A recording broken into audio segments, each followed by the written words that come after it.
Hallo, liebe Freunde, tudo bom com vocês? Eu conversei com um amigo meu que está de mudança para a Alemanha, né? Aliás, ele já está vivendo lá e ele estava, enfim, realizando todos aqueles trâmites de documentação e a burocracia alemã não é fácil, né? Mas ele não estava preparado para uma pergunta. Eu já conhecia, né? Esse processo, mas ele tinha esquecido. Ele, na verdade, é de origem alemã, mas foi criado no Brasil, se casou por aqui e foi atrás da cidadania dele e foi viver na Alemanha. Que, aliás, ótima escolha, diga-se de passagem. Quando ele foi para um dos cartórios, levaram a documentação, perguntaram a ele qual a religião que ele praticava. E aí ele travou um pouquinho, ele passou uma época no mormonismo, mas aí ficou, não, eu sou católico, mas eu não frequento. Aí a moça disse assim, então tá bom, tá aqui. Pegou o documento, tá, o imposto sobre igrejas. Ele vai ter que recolher mensalmente o imposto sobre religiões, tá? Quando a gente fala que a religião é isenta de impostos, isso acontece em vários países do mundo, significa que o Estado está arcando com aquilo, tá? O Estado está subsidiando. E se o Estado está fazendo isso, em outras palavras, é o cidadão, o contribuinte, né, quem está mantendo aquilo. Porque o Estado não é autogerido, né? Ele não produz a própria riqueza, não é verdade? É o cidadão, através do pagamento dos seus impostos, direta ou indiretamente, não é? Que arca com isso. Isso acontece porque, em tese, as religiões, a princípio, né, não oferem lucro. E o propósito que se pretende é o fim social, né? Auxiliar pessoas, prestar assistência, né? São organizações sem fins lucrativos. Em tese, a gente sabe que na prática não é bem assim, né? E é interessante pensar nisso. Você vai ter que arcar com um imposto sobre igrejas para financiar, né? Organizações que às vezes você não acredita. Enfim, é o contrato social, né, meu amigo?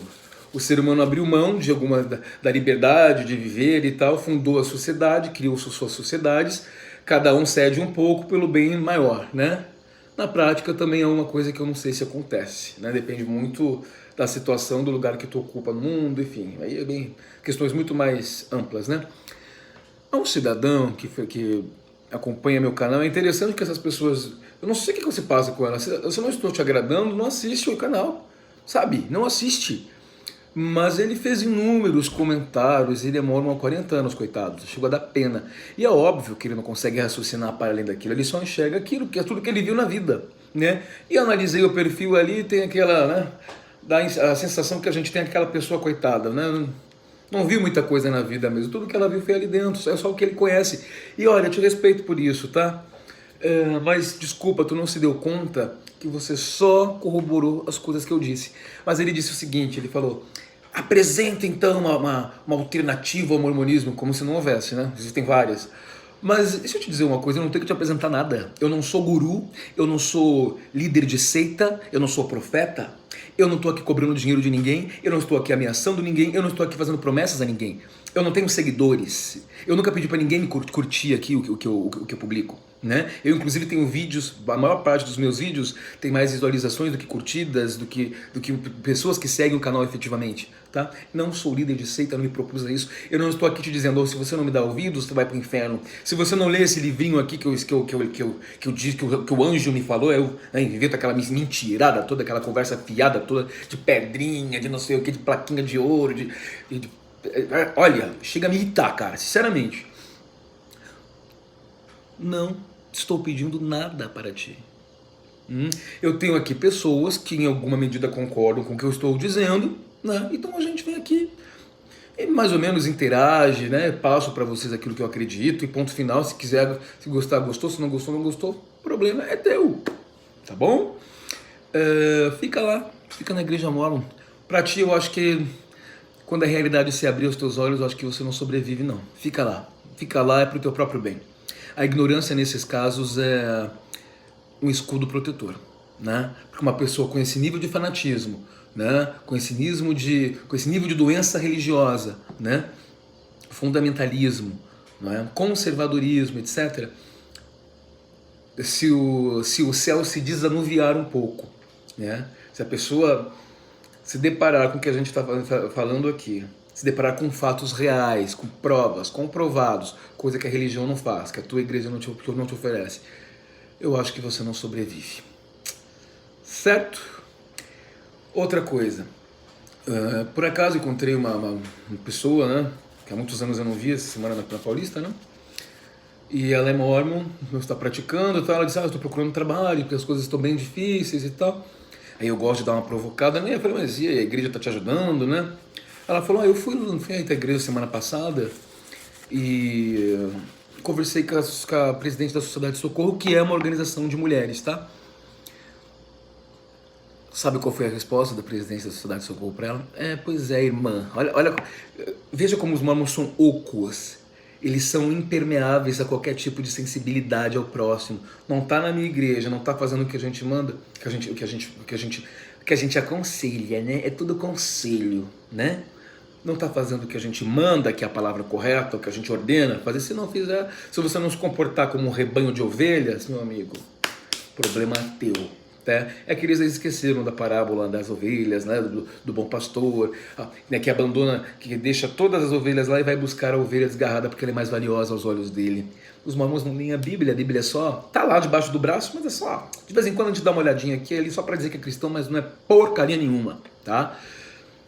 E irmãzinha, o dízimo tá aí, né? Paga o dízimo, a senhora vai ser abençoada. Ela falou, mas como que eu vou pagar o dízimo? Não tenho nem para alimentar meus filhos. Ai, não sei o que a gente pode fazer, né? Oh, reza, tudo no tempo do Senhor. Essa você já ouviu. Já ouviu aquela também? Não podemos dar conselhos ao Senhor, não podemos dar ordens ao Senhor, tudo no tempo do Senhor, não é? O Senhor proverá. Tudo no tempo, tudo, calma, que tudo. Pois é, né? Mas quem está passando por necessidade não pode esperar. Né? O dízimo de vocês também não pode, não é verdade? Já que o dízimo é prioritário em relação a todas as despesas. Tá com uma filhinha com, sei lá, câncer no sangue, Deus que me livre, mas né, meramente um exemplo aqui. A gente sabe que muita gente passa por isso. Vai gastar com medicação? Não, paga o dízimo que o Senhor provará.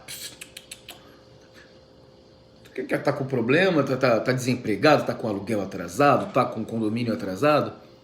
Paga o dízimo, o Senhor preverá. Afinal de contas, os benefícios do dízimo são só pra gente, né? A igreja constrói capelinhas, a igreja constrói templinhos, a igreja faz atividades lá dentro, tudo, gente, é na base do voluntariado. Né? Vai ter uma atividadezinha no sábado, cada um leva um prato. A igreja não dá porcaria nenhuma, é mentira, conversa fiada isso aí, né?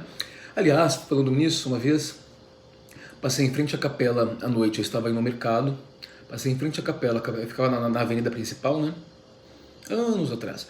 E achei estranho, estava um movimento na igreja, acho que era uma quarta-feira, mais ou menos isso.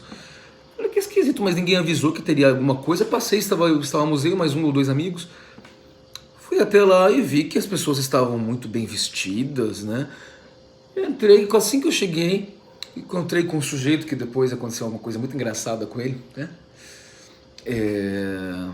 Puro de coração, vocês imaginam, um santo dos últimos dias, o legítimo. O que vocês estão fazendo aqui? Não, a gente estava passando, vimos esse movimento. Isso aqui é apenas para as pessoas do Sumo Conselho e líderes da estaca. Vocês não têm que estar aqui. Eu reparei que havia um belo de um buffet sendo servido. Eu reparei que havia uma decoração. Eu reparei que apenas a elite da organização estava lá. E eu perguntei, mas quem financiou isso aqui? A igreja, né? Nós somos lideranças. Então, meu amigo, as benesses são para aqueles que ocupam alguma posição lá dentro. Se tu for apenas mais um, o problema é teu, vai ter que suportar. Porque, afinal de contas, eles precisam de pessoas para mandarem, né? Se não tem rebanho, não tem pastor. Então tem que ter o rebanho. Aquele que vai ficar feito um imbecil, feito um bocó, feito um bobalhão, né? Aquela alma subserviente, cheia de boas intenções. Não, senhor, claro. Não, claro. Igual esse pobre coitado aí, 40 anos no mormonismo, vindo me encher o saco aqui.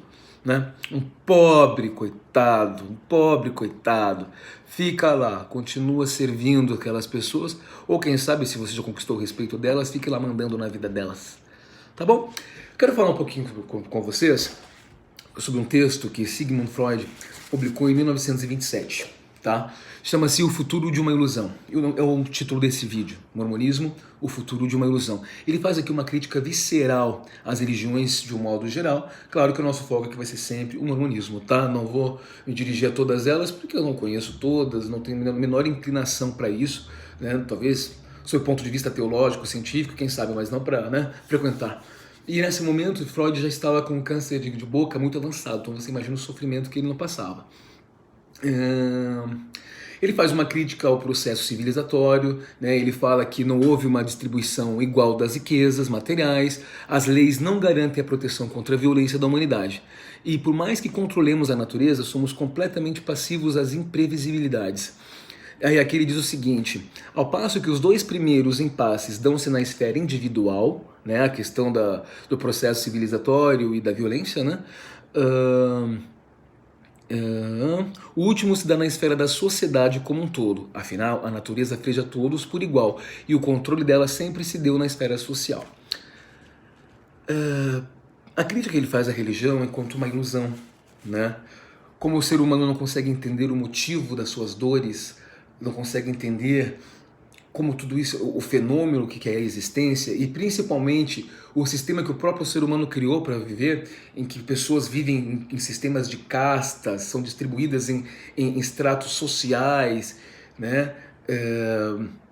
O homem recorre à religião para ter um tipo de consolo, né? Olha o que ele diz aqui: o ser humano animal insignificante está entregue ao revés da natureza com seus terremotos, furacões e tempestades. E nada pode fazer de prático quanto a isso. O homem, para dar conta dos fenômenos isso é interessante. O homem, para dar conta dos fenômenos sobre os quais não é capaz de exercer controle algum, humaniza-os. É assim que surgem os deuses. O homem primitivo, por exemplo, quando ele ouvia o barulho do trovão naquela época, tal, nesse momento já, que período é esse? O período das pinturas rupestres, né? Ele via o trovão, ele achava que era a emanação de Deus. Então ele se escondia nas cavernas, nos lugares e tal, e ele respeitava, para ele era a expressão da existência de Deus. É isso que ele está dizendo aqui. Como a natureza, como existem acontecimentos que o homem não pode ser, estão fora do controle do homem, ele humaniza, ele cria deuses, né? Isso é muito interessante, não é fato? Onde estamos aqui? Certo. Como respostas, então surgem os deuses como respostas práticas e simbólicas diante do imprevisível. Por isso que eu digo que certas pessoas precisam permanecer dentro da religião, porque oferece uma suposta proteção, uma suposta imunidade, como esse sujeito que vive 40 anos no mormonismo, que se supõe imune a tudo. Né? As aflições que afligem a mim e a ti, seres humanos normais, que somos dentro do possível normais, né? Porque normal ninguém é, e nem quero ser, essas pessoas precisam permanecer lá dentro, não é? Porque elas necessitam dos seus gurus, elas necessitam explicar o inexplicável, o imponderável. E é isso que a religião se propõe. Os mormons chegam até a tua casa e te oferecem respostas. Nada plausíveis, mas te oferecem. A pessoa, a depender da situação, acata ou não, né? Então, da onde viemos, para onde fomos, qual é o propósito da vida. A ciência também se debruça muito sobre isso. Já indiquei aqui, recomendo de novo, vá ao Museu do Amanhã no Rio, vá. É uma das melhores exposições que eu já vi, assim. Muitos lugares do mundo não tem um museu como aquele, tá? Muitos, eles não têm a beleza que o Brasil tem, então eles têm dinheiro, né? Mas vá, você vai entender o que eu tô falando. É fantástico aquilo. Pertinho do aeroporto, pega ali o VLT e vai até lá, muito legal. Sigamos então. Então os deuses surgem como respostas práticas e simbólicas diante do imprevisível. E eles, quase que por displicência, surgem enquanto pais, né? Ele faz uma comparação de deuses com os nossos pais, né? Os criadores da humanidade e assim seus possíveis destruidores. Aliás, seus possíveis destrutores. É assim que surge a religião. Então ele fala do fenômeno da religião como uma sequência de fatos imprevisíveis, associando isso aos terrores da humanidade, né, aos nossos medos, aos nossos complexos, e aí que surge a religião te dando respostas e um suposto arcabouço protetor, um suporte, uma blindagem, mas na prática isso não existe, né? O homem reproduz com a natureza a primeira relação que tinha com os pais. E convenhamos, não poderia ser de outra forma, afinal ambos se apresentam, os pais na primeira infância e a natureza na vida adulta, como, ao mesmo tempo, aqueles que possibilitam a vida e, por conseguinte, aqueles com o poder de tirá-la. Eis aqui onde a psicanálise pode contribuir para a compreensão da religião. A natureza, tal como os progenitores, passa a fornecer uma resposta no discurso para o desamparo humano. Então, o que ele está dizendo é exatamente isso, a religião como um instrumento para trazer respostas, um instrumento catalisador, tá? Que te oferece respostas para esse desamparo que a gente vive. Isso é muito interessante. E aí ele traz aqui uma coisa legal, os argumentos em favor da verdade religiosa usualmente resumem-se em três. Então, quais são os argumentos que se usam para defender a religião? Em primeiro lugar, os ensinamentos merecem ser acreditados, porque já o eram por nossos primitivos antepassados. Em segundo, possuímos provas que nos foram transmitidas desde os tempos primeiros. Em terceiro, é totalmente proibido levantar a questão de sua autenticidade. Ah, meu filho, começou a duvidar, chega na igreja um homem e desconfia de algum ensinamento. Eu tinha mil dúvidas. Perguntava assim quietinho, olha, mas isso aqui não tá dando certo, né? Quase chorando, né? Não, mas calma, espírito de oração, calma, isso é doutrina profunda, sai de só isso. Não... Doutrina profunda? Eu já estou falando da autenticidade de um livro que vocês falam que é o livro mais verdadeiro do mundo, da história da humanidade, né? Como é que é a doutrina profunda? Isso é a base, essa é a superfície da coisa. A gente nem começou a falar aqui de assuntos mais complexos, não. Mas chegou aí, se eles não tiverem uma resposta para te dar, eles vão falar, ora, peça a Deus que você vai sentir. Cuidado com o espírito de discórdia, o espírito de apostasia, ora, se arrepende, sinto muito, vai ter que ficar um mês sem tomar o sacramento, todo mundo te olhando lá, né? Ninguém mandou tá com dúvida, né? Se vira, você tá fraco espiritualmente. É assim que funciona. Com relação a esses argumentos que a gente usou, Freud critica. Com relação ao primeiro argumento, né, de que os ensinamentos merecem ser acreditados porque já o eram para os nossos antepassados, né? Então ele diz o seguinte sobre isso. Nossos antepassados, aqui ele faz uma crítica visceral, eram menos inteligentes que nós. Nada ganhamos em acreditar neles. O segundo argumento, que possuímos provas que nos foram transmitidas desde os tempos primeiros. Ele rebate dizendo que tais provas são usualmente falsificadas e cheias de contradições. E o terceiro argumento, a proibição de levantar dúvidas, né? Aponta uma séria fraqueza da religião, isso é verdade. Levantou dúvidas sobre a religião, meu amigo, eles te fuzilam. Afinal, se o questionamento de alguma ideia é punido com a tortura ou a morte, é sinal de que essa ideia não se sustenta tão bem por si só. Ah, mas ninguém tortura ninguém no mormonismo. Não. Então me fala um pouquinho sobre a excomunhão. Fala pra mim um pouquinho sobre os processos de arrependimento. Vamos ali na salinha conversar, vamos lá bater um papo. Aí vem um ser que você é obrigado a respeitar, porque é a hierarquia, né? Aquele cara ali que tem um suposto poder de Deus para mandar na tua vida, para inclusive se envolver em prerrogativas pessoais, ele viola, ele bula a tua intimidade, o teu direito à privacidade, que são direitos constitucionalmente garantidos. Dá uma olhadinha no artigo 5º e incisos. As garantias individuais estão ali. Constituição Federal. Tá bom? Baixa a cabeça e obedece. Né? Então, se você não pode questionar, e é sinal que aquela coisa não se sustenta, né? Já é um indício que tem alguma coisa errada. Onde nós estamos aqui? Se das ideias mais valorizadas pela humanidade, a religião é ao mesmo tempo a mais sólida e menos bem fundamentada, ela é a mais sólida, olha que contradição, ela é a mais sólida e a menos bem fundamentada, o que faz com que tal contradição aconteça. Para Freud, isso se deve a um problema psicológico, mais especificamente um desejo psicológico da humanidade. A religião encontra sua força no fato de que ela fornece um pai, né, que seria um Deus, solucionando o desamparo humano. Olha como ele faz disso uma coisa orgânica, né, uma coisa de nascimento, de criação biológica mesmo, né? Interessante isso. Uma ordem moral mundial que assegura a justiça entre os homens e a vida eterna, solucionando o problema da morte. É claro que traz, sob um certo ponto, um alívio. A depender da maneira como você encara, é claro que traz um certo conforto. Olha, eu vou morrer, mas eu vou lá ver o Papai do Céu depois. Então, pelo bem do lucro, eu vou fazer tudo certinho como eles estão mandando. Que de repente eu vou ser exaltado no último dia, né? Vou ter uma vida maravilhosa, não vai ter mais dor, vou viver com Deus. Resolveu o problema da morte. Pois é, eu não conheci ninguém que tenha passado por lá e tenha voltado. Você conheceu? Ah, é, os mormons conhecem os três nefitas, né? Só que eles não morreram, né? Os três nefitas, eles foram transmutados. Eles eram tão dignos, tão maravilhosos que isso há milhares não, isso há 1000 anos atrás,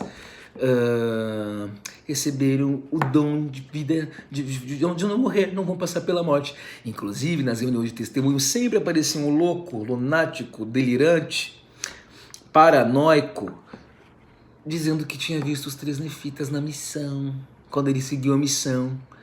Ele serviu os três nefitas, porque assim, as pessoas acabam sempre criando historinha, né? Para se sentirem especiais, porque elas precisam validar aquilo, então elas inventam. Então, por exemplo, acontece um assalto no banco, você tá lá.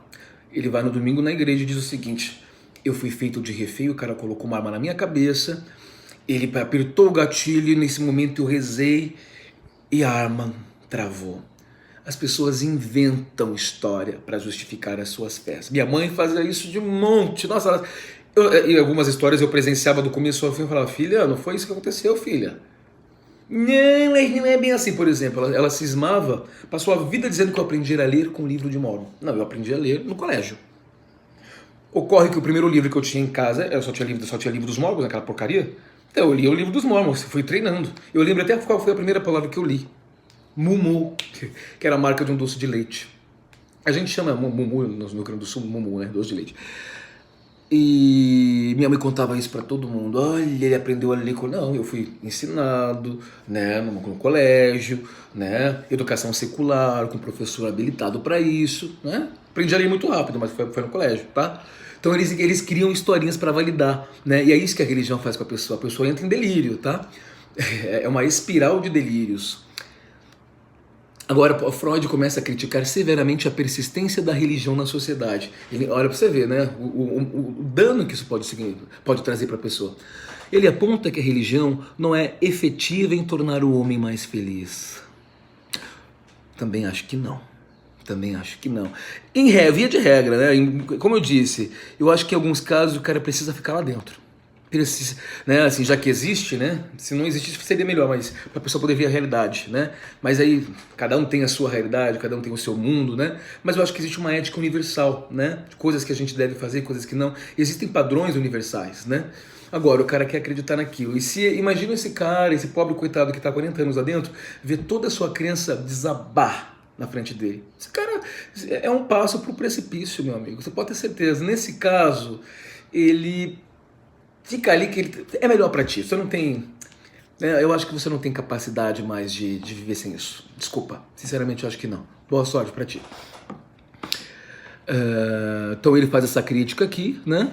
A religião não tem a capacidade de tornar o homem mais feliz. Não há necessidade de um Deus. Não há a menor necessidade de um Deus. Assim, afirma que a queda da religião é mera questão de tempo e, nesse sentido, preocupa-se que, caso as ideias religiosas caiam e nada venha em seu lugar, a sociedade entre em rebelião e desrespeite as regras que ela própria erigiu. Interessante, hein? Há uma preocupação se a religião deixar de existir, mas eu não concordo com ele aqui. Peço aqui data máxima vênia, né? Estamos falando de Sigmund Freud, por exemplo, os holandeses. Que país maravilhoso, e a imensa maior parte da população não segue religião nenhuma. País maravilhoso, civilizado, são educados. Tu é turista lá, eles perguntam de onde tu vem, procuram falar o teu idioma, né? A gente fala um pouco do inglês e tal, mas é legal você ser bem recebido daquela maneira, como eles são preparados. Um país desse tamanho, gente. Eu visitei o porto de Roterdã, mais movimentado da Europa. Ele usa apenas energias renováveis e quase não existe trabalho humano ali, apenas um engenheiro ou outro, tá? É tudo eletrônico, mas é uma coisa espetacular aquilo. As pessoas não enfrentam problemas de obesidade porque eles andam de bicicleta a maior parte do tempo. Bicicletinhas antigas, essas porcarias que o brasileiro adora inventar nesse moderninho. Bicicletinha antiga, tal, vai para o trabalho, segue sua vida. Os meios de transporte, imagina uma pessoa feliz em usar meios de transporte. Eu visitei os países da Europa, tá, mas eu acho que os meios de transporte de Amsterdã e da Holanda me chamaram muita atenção. Achei muito interessante. né? E eles não têm religião. Então eu não acredito que a anomia, né, que as pessoas vão desrespeitar as regras caso a religião deixe de existir. Eu acho que é um processo de adaptação, né? Mas vai também depender do nível de desenvolvimento que essa sociedade tem. Né? Eu acho que a gente tem muita coisa para falar aí, né? Freud associa aqui a religião à neurose obsessiva infantil, apontando que se as crianças no processo civilizatório têm que passar por uma fase neurótica, ao passo que a humanidade teve que passar pela religião para obter o mesmo intento. Se essa relação é correta, as ideias religiosas fatalmente se dissiparão no processo de crescimento, como deve ocorrer com todo o ser humano. Olha que interessante, hein? Claro que tem aqui algumas coisas técnicas, né? Mas a gente vai... Olha lá, tem gente que reclama que os meus vídeos são longos, mas eu juro que eu já vou terminar, tá bom? Assim, o que Freud propõe é que dispensemos as explicações religiosas aos fenômenos da vida cotidiana, além de tirar o caráter ilusório do pacto social. E aí, quando ele fala de pacto social, você tem que ler Rousseau, você tem que ler Locke, né? Então, Rousseau, Locke, que mais? Falta mais um que eu esqueci o nome agora, tá? Mas procura lá os contratualistas, aí ele tá falando do pacto social, é bem importante. O que estaria destinado a esfacelar-se, abandonar a explicação religiosa... desculpe, não li corretamente.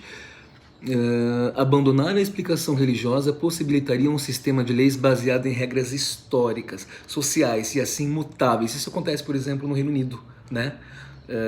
A lei tem esse viés, a lei não é escrita, né? Ela é baseada no costume, é o direito costumeiro mesmo. É interessante isso. Isso tornaria os homens ao mesmo tempo mais responsáveis por suas decisões e mais educados para a realidade. Porque veja bem, você não fazendo alguma coisa por medo de uma punição, como acontece nas religiões e no mormonismo, então que você obedece quem quer, como é que é? Manda quem quer, obedece quem tem juízo. É isso aí, manda quem pode, obedece quem tem juízo. Porque senão você vai ser punido. Então ele fala assim, as pessoas serem responsáveis por si e seguir, e cumprir as regras não por meio de uma punição como a religião propõe ou como a lei propõe, né? Mas por uma questão ética mesmo, de comportamento mesmo. Isso é muito interessante, isso é uma coisa internalizada, uma ética internalizada de conduta. Isso é importante. Bom, só para finalizar aqui, que esse artigo é um pouco grande, mas eu vou deixar embaixo. Se eu não deixar hoje, eu deixo semana que vem, tá? Que hoje eu vou colocar os links da semana passada. Só que ele fala assim, a culpa como mola prepulsora do sentimento religioso, que a gente sempre fala.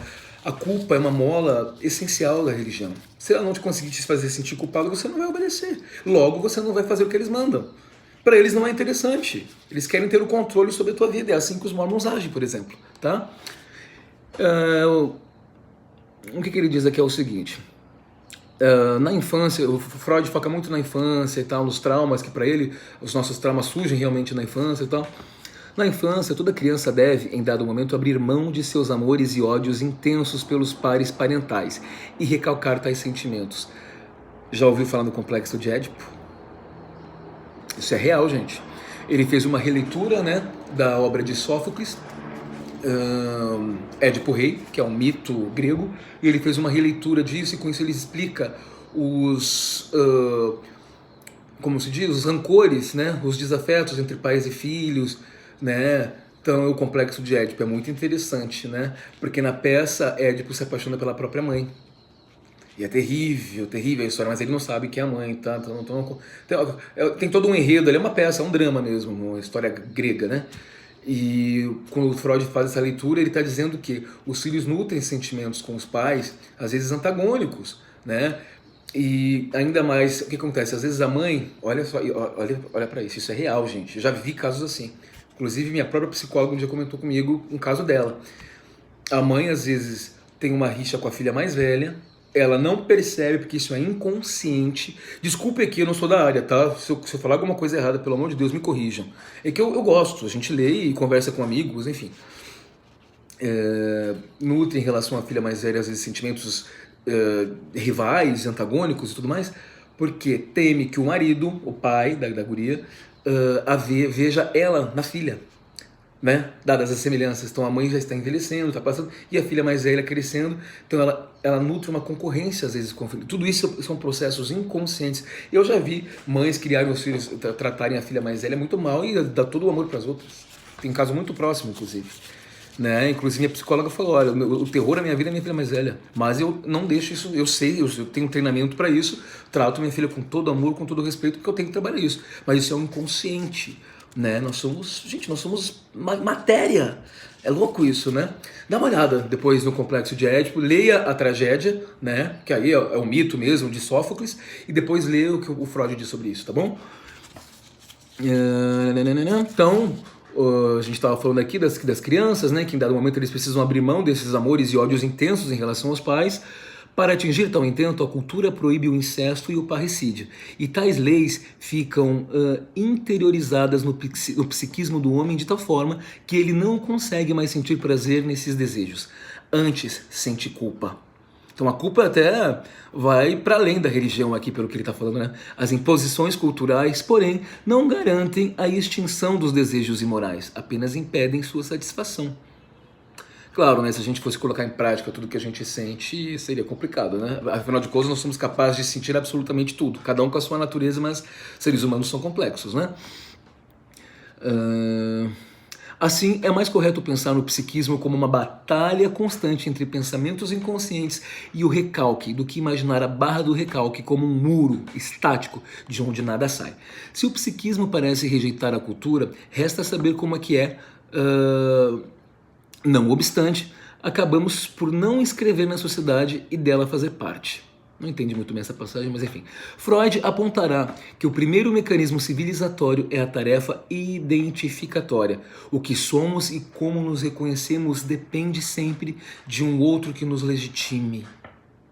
Por isso que a gente precisa de referência, gente, de referência. A gente precisa de experiências na vida para a gente poder construir a nossa identidade. É muito importante que você saiba de onde você saiu, quem foi que te colocou no mundo, como é que é isso, como isso se dá, né?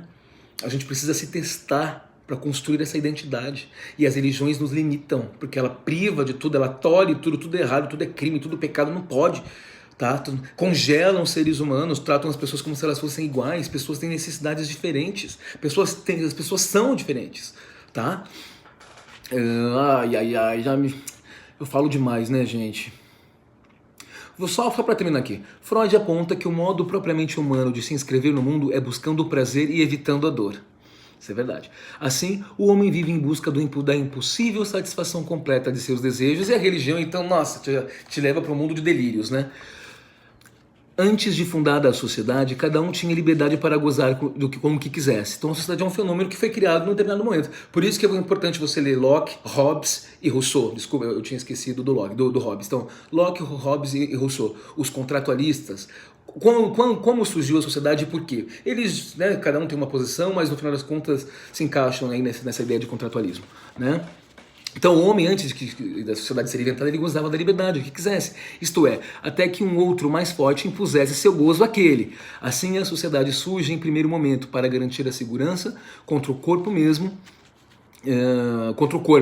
que inevitavelmente sofre com as marcas do tempo, contra o mundo externo, cuja força aterrorizante somos incapazes de dominar ainda hoje, e principalmente contra os outros membros do grupo humano. Então por isso que a sociedade foi fundada, né? Porque não havia regra, então cada um, se eu fosse mais forte que tu, eu tomava as tuas terras, eu tomava o teu espaço. Isso existe ainda, porque a lei do mais forte sempre existiu, né?